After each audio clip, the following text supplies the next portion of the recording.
And now, live from beautiful and exciting Las Vegas, one of the most influential talk show hosts in America, radio icon Alan Stock. And a good morning. Great to have you with us on this Thursday morning. Coming up at 8 o'clock, Bill Stojak with the Veterans Day Parade Committee joins us to talk a little bit about some great things that have just happened with the Veterans Day Parade.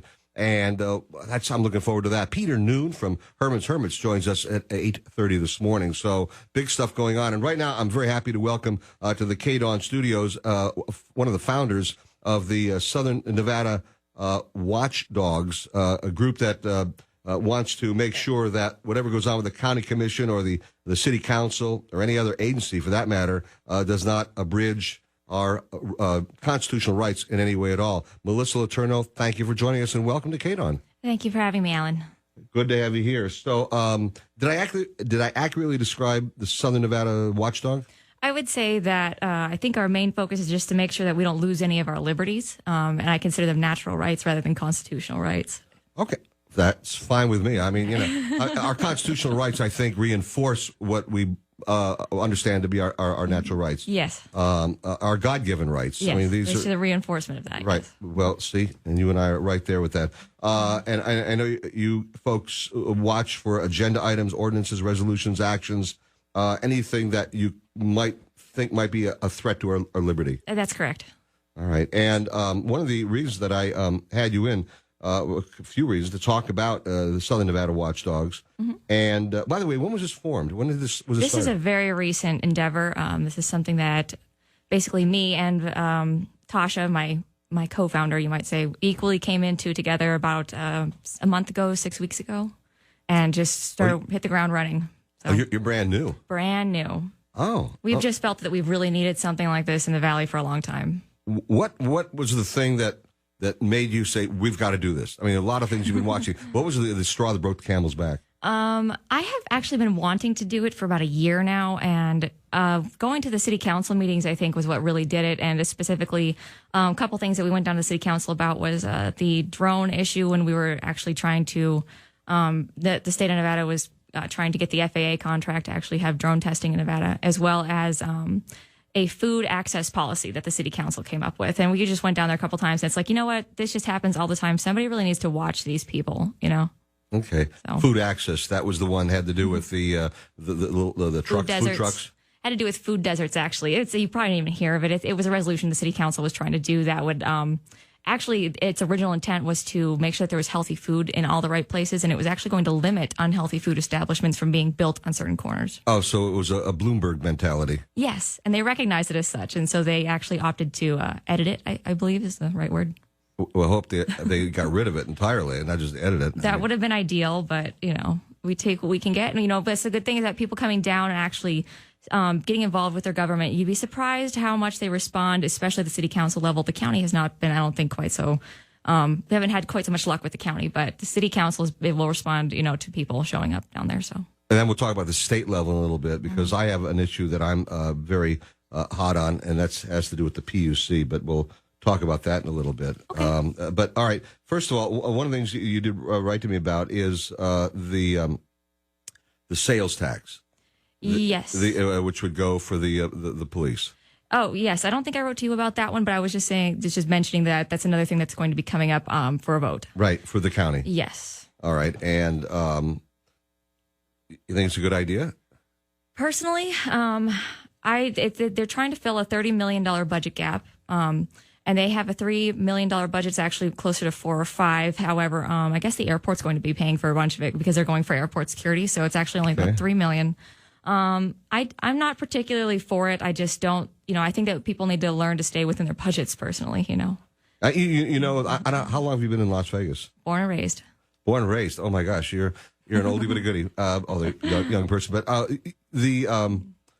the reason I asked that is because then you recall, being as involved as you are in the whole political process, that in 2004 we all voted. The majority of us voted for the implementation of the additional sales tax to go to the police, and this was allotted by the state legislature year after year in pieces. and then a long stretch where they didn't allot it at all. And finally, they've now said, okay, you can go after another small piece if the county commission wants to allot it. So the people have already, I mean, it's something that people have already voted on.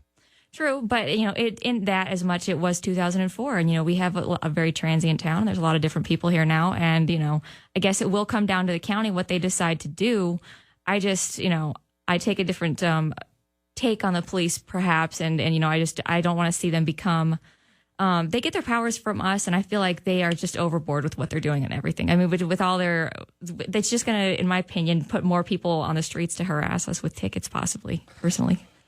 Well, again, the people did vote for this, and the reason you're right that a lot of people. It's been a long time since we voted on it, 9 years, and the problem with that is that the state held this up for all that time. Had they allotted the money initially when we voted for it, you and I wouldn't even be having this discussion now, and it would be a whole different situation. But they held it up, and now when they're finally going to go after that small piece. There are people like you who are saying, well, maybe we shouldn't do it. I mean, and I had Steve Sisolak in here the other day, the Clark County Commission chairman, and he was skeptical of it all. I'm not saying he wouldn't do it, but he's skeptical also about it for the same reasons that you talked about. Right, and I do believe that they only need 4 people to vote for it to pass it. Right. So I mean, I do remember him being skeptical of it. I think him and it was Christine Giuliani. Thank you. Yes. Yeah. Commissioner G, as I heard she was called. Right. Yeah. But the rest of them, I think, are more or less going to support it. Probably. All right. I do want to talk about the gas tax also because we're going to do that in a moment because that is, I don't think people have any idea how serious and severe this could become. I agree. So we're going to come on back and talk in a moment. Melissa Latorno, she's one of the founders of Southern Nevada Watchdog, and she's here to talk about various issues. Some that are infringing on our natural or constitutional rights, and other ones that may be coming before the county commission in the very near future. So if you want to join it in, 257 KDWN 257 5396. We'll come on back to Melissa Latorno in just a few moments.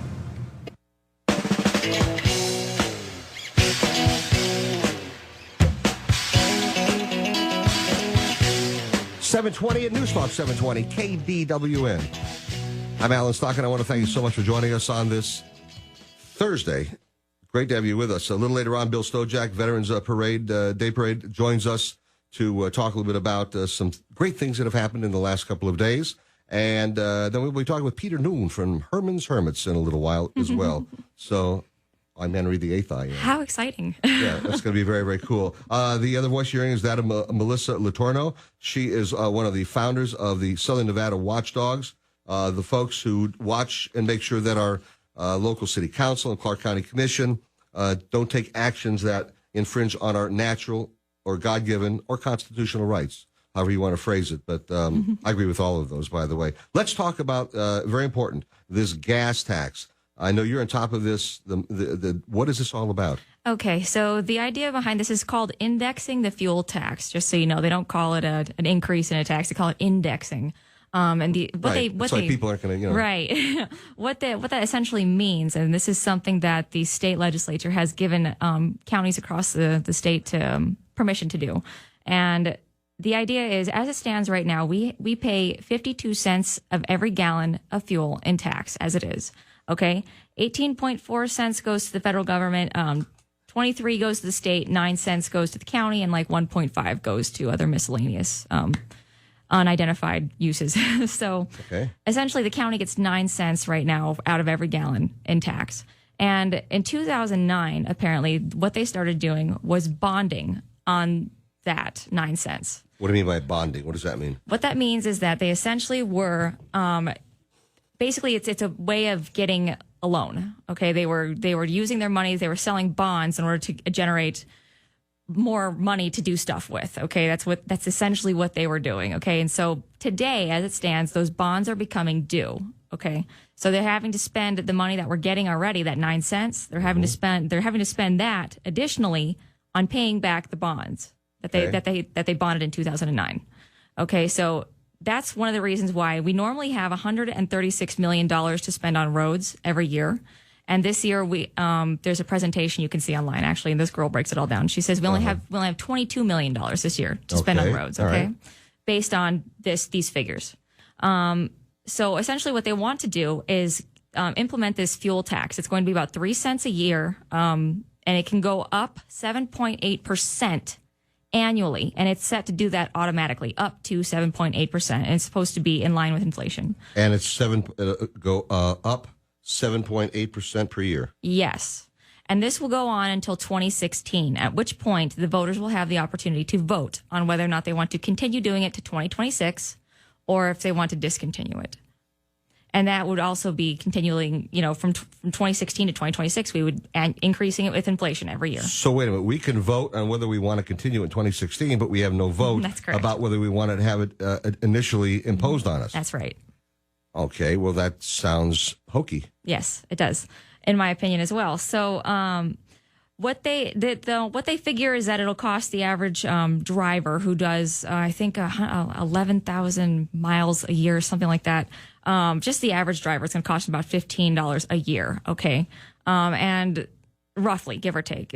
And I have to say that my concern was never how much it's going to cost me every year. It's the principle. And then they say that the next year when it goes up, it'll probably be about, 30 to 35. And then by the third year, it'll be like $50 a year. So you can see that there is kind of a dramatic increase. And up to 2016, who knows what it'll be? Or 2026 even, I should say. If people voted. If we were to continue to do it. And obviously, you should know that when we do something, it's much harder to take it back than it is to start it, in the first place. You never get rid of a tax. No. And you never get representation for it either. There's nothing you can do about it, really. So basically, my big concern was the fact that we only need it now because we have to because we're paying back bonds. That's one of the biggest reasons. So basically, what they want to do is they want to take this 3 cents, and this would come out to about, 30 million? I think I did the numbers. I broke it down by $15, roughly right around there, multiply that by the population across the county.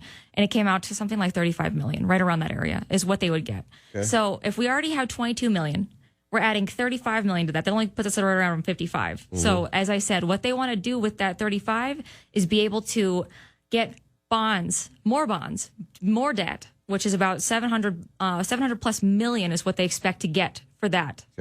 Okay, so basically we're going to generate 35 million right around that area with this fuel tax in the first year. Okay. And then we're going to bond up to 700 million plus. That's a huge gap. So they're going to take out additional bonds in addition to the ones they took out in 2009. Right.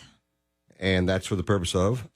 That's for the purpose of building the roads and maintaining the roads. And, of course, then there's the whole creating jobs aspect of it. And, it can sound like a good thing. It really can. I mean, No, it doesn't. I'm just saying, they can sell it like, we want these jobs and people need these jobs. And the fact of the matter is these people should get these jobs no matter what because we need the county to take care of our roads. We just need them to do it within the budget that they have, quite honestly. And I actually have some of their budget numbers in front of me. And it's really quite interesting to see some of the things that they have done from last year to this year and some of the areas that have actually over doubled in what they're adding to their budget, whereas in previous years that was not the case. So I don't know if you ever want to take a look at that or not. But yeah, we'll talk about that. But here's my concern. Mm-hmm. In 2016, we can vote whether or not to retain this tax. I'm not going to call it indexing. It's a tax. That's fine. It's a tax. And or whether we want to eliminate it. How do we stop it now from going into effect, though? Basically, everyone on the county commission board is already very gung ho about it. If you want to stop it, you're going to have to get off your butt and show up at the county basically and tell them that you don't want it because they've got all these unions and all these businesses behind them that have come out in force saying, "Hey, we want this. Please tax us." Okay, these unions that are going to get this work, and they also have a number that they've quoted saying that 90% of the businesses in Clark County support this. Okay. I don't believe that. If you look at the way they reach their numbers on that, it's not really accurate, I don't believe it at all. Well, they sent out this letter supposedly to certain businesses that were, telling them about it, and they judged it by how many respondents they got, and it's just we don't even know the businesses they sent it to necessarily. People right now are paying a lot of money for gas. Absolutely. I mean, every time it goes down a little bit, it goes up twice as much. Mm-hmm. One step back, 2 steps forward. You bet. And so we're paying more and more and more.